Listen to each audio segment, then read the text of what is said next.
What is going on, everyone? Welcome to your 69th Java tutorial. I've been making a lot of Java tutorials, I just noticed. And in this tutorial I'm going to show you guys how to add some functionality to the box. So what we need to do to add functionality is add an item listener. And what an item listener does is pretty much just chills there and waits for you to click something. And when it clicks it, it pretty much just, well, tells it to do something. So let's go ahead and take that box, because that's what we want to add an event to, and we'll go ahead and add item listener. And there we go. Now, as you know, an item listener usually takes an event handler object as its parameter, but I'm going to tell you guys how to do something real cool here. Instead of having a new object like handler and having it pass into the handler class, what you can do is, if you go ahead and there we go, just like that.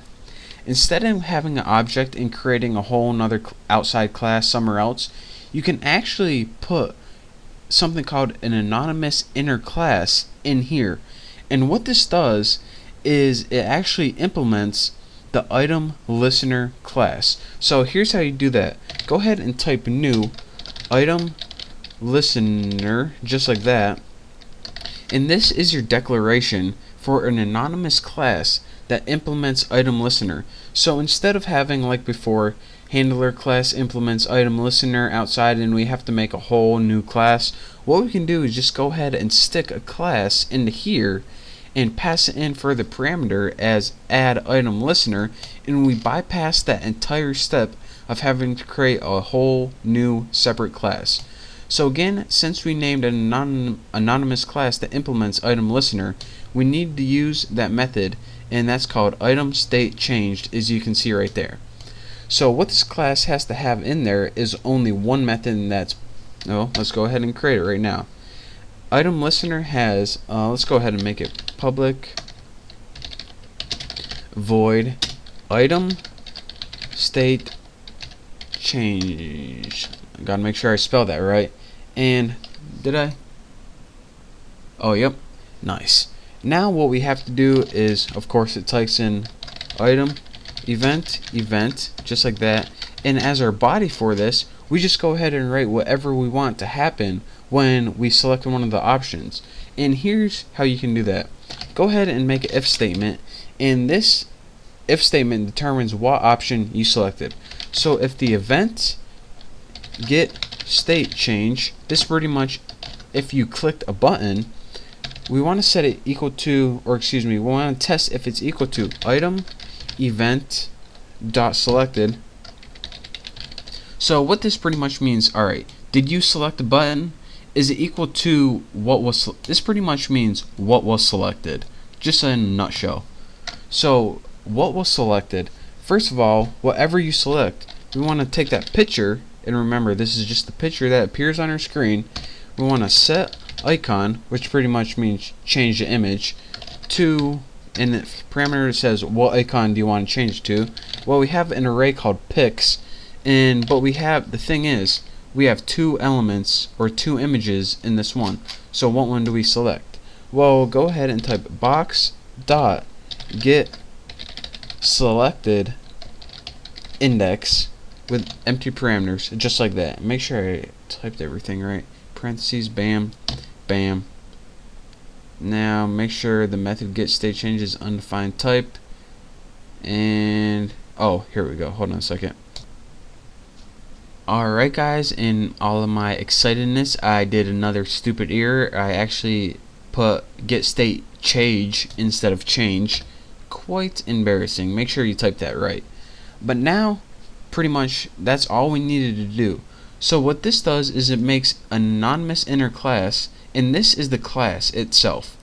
And in this class, the only thing we needed to do, since it implemented item listener, we needed to add an item state changed method, since that was the only method in item listener. And then we pretty much just said, alright, what item did you select, or what option did you select in the drop down list, and change the picture to that icon or item. So now we can go ahead and get out of add item listener, and we can pretty much just add all this to the screen. So add that box to the screen, and remember that box is just a drop down box, and now we want to take that picture and add it to the screen. But by default, let's go ahead and set it equal to new J label, and we'll do pics 0. And this pretty much just gives it a default value, so you know, something appears before you choose any options. And lastly, let's just go ahead and add that picture to the screen just like that, and we shouldn't get any errors, shouldn't. And now let's go ahead and just run this, and I'll show you guys what we get.